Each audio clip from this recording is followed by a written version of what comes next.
Those security aspects. Who needs to be protected and how? KVUE's Christy Millward is here. And Christy, you spoke to security expert Fred Burton with intelligence company Stratfor. Yeah, Mike and Terry, Burton used to investigate these types of crimes while working for the State Department. He says there will no doubt be some changes made after today's shooting. Now, he says typically there are a few people who get automatic protection from the U.S. Capitol Police. People like high-profile congressmen or women, and then those who have had a threat raised against them.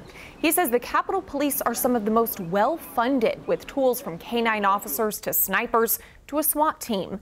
But when it comes to events like a baseball practice, he says they'll now have to decide if this is something where there needs to be more law enforcement presence in the future.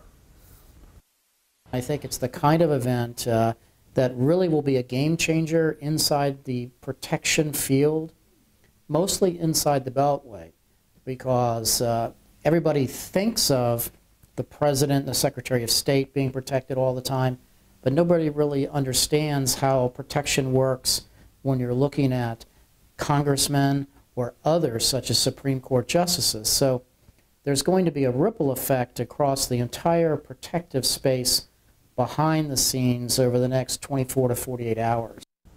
Now, we've talked about the suspect's past criminal history, battery charges, and domestic violence. Burton says while it's not surprising, it's not necessarily a warning sign. He says there isn't really a pattern for the people who have committed these types of shooting crimes, but he says it will be interesting to see if the federal officials already had him on their radar.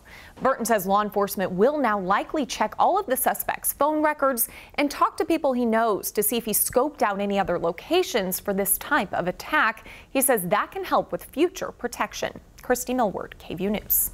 Thanks, Christy. Before today, 16 members of Congress had been shot while in office. In January 2011, Senator Gabrielle Giffords from Arizona survived an assassination attempt in Tucson where 6 others died.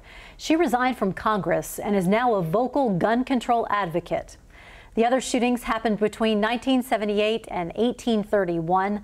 Of the 15 other Congress members shot, 9 of them died.